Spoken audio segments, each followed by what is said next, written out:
So, Coach Hobson, statement, please. Well, this was about exactly what I figured it would be. I thought it would be a close game, and it certainly was. They're a very good offensive team. Had a lot of weapons.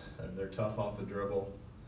They have good three-point shooters, so it's just a good combination for them. They're really hard to defend. I think we're a fairly decent defensive team, and they gave us a lot of trouble. So give them a lot of credit.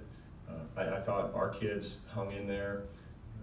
When things got tough, we built a nice little cushion there, and they come down and just took it right back and got it back there where it was just a one-possession game. But I thought we played well down the stretch as far as we hit free throws when we needed them, hit some timely shots, and defended well enough to win. So I was proud of the way we played in a close game, and these are always.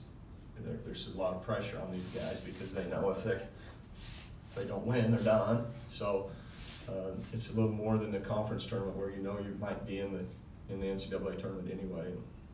So I take my hat off. Casey had maybe her best game in 2 years for us with 14 rebounds. She just played great. I thought T had a real good second half and kind of kept us in there offensively and got some good shots and played with a lot of energy. So had some big games from people, and we needed every point. Questions for the student athletes?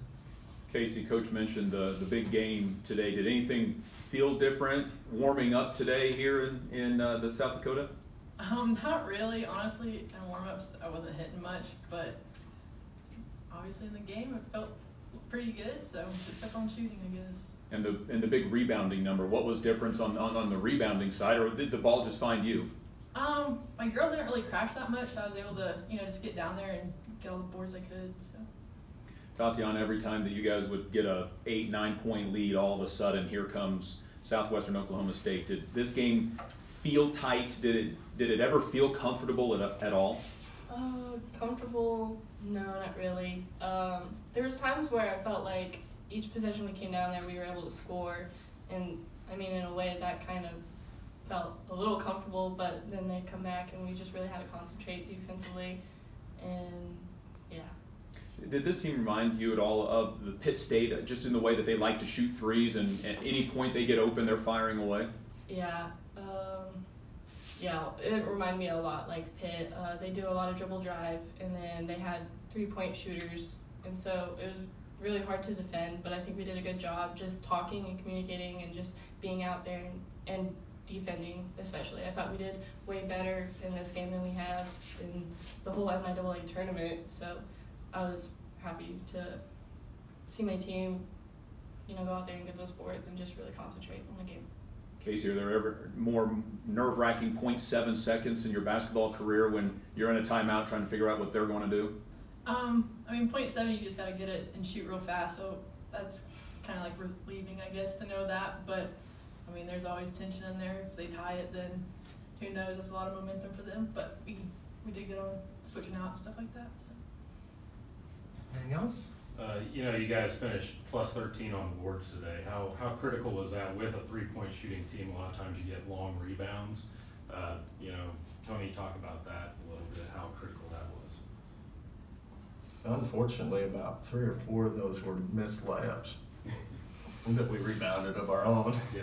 But, Belle missed a shot she should have made late, and she didn't just hang her head and pout. She went and got it. So really, it's just like you'd like to have those 2 points, but at least we had the ball back in another possession. So I thought we really battled on the boards. It wasn't just one person. You look down the line, we had several with 5 or more.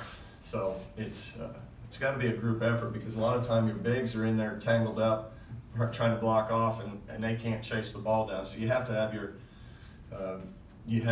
perimeter kids come in and clean those up. So I thought we did a good job. They had a couple kids that were loads, man.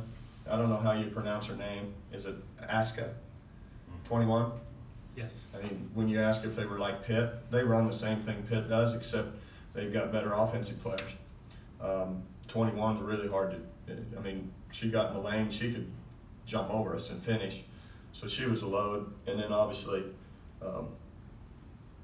Tucker is a really good player, and she can really shoot it. But we shot a pretty good percentage, 6 for 13 from the three is good for us. We forced them into 30 and 30 shots, and like you said, a lot of long rebounds, but we chased down a lot of them. And we had 2 kids on the floor for that last one that they missed, so that was important. You mentioned Belle Barbieri in there. How big was her contribution off the bench, especially defensively? Well, I mean, Belle, she has 10 points and 9 boards. That's big, I think. And the thing is, she gets a little bit better. She's improved so much this year. So Belle had when you can, you know, Emma's a really good offensive player, and when you can bring Belle in and just spell her and basically have a 1-2 punch, it's a big advantage for us. Carly played 15 minutes in the first half. Was that by design, getting her rest at the end of the first half, or is that just the way the game played? She got her second foul. She got her second foul with about 5.5 minutes, and so I wasn't going to play her anymore. And we, you know, we weathered that storm, did okay.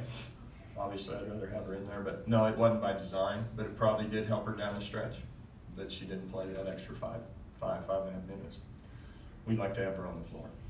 Interested in your thoughts on the up by 3 with a chance to foul. You know, coaches seem to be 50-50 on that. Where do you fall on that line? Well, in that situation, I fall not, because they're going to catch and throw it up at the basket about the time you try to foul. You don't have time. So I just, you know, I'll take my chances. And I actually thought even about having Taylor miss that second free throw with 0.7, but they could rebound it and still timeout advance, probably with 6 tenths instead of 7 tenths, and you're going to get the same shot, and then you can lose it. So now, if we would have had to make them, maybe she would have missed, but I was just glad to get that 3-point lead. And I knew they would probably get a shot up, but you just have to make it as tough as possible. And Clampett actually did a good job of switching out and was in the area, so you know, it's a pretty hard shot even for Tucker. This is a pretty remarkable run that your team is on here over the last month and a half or so. What changed? What switched? I don't know.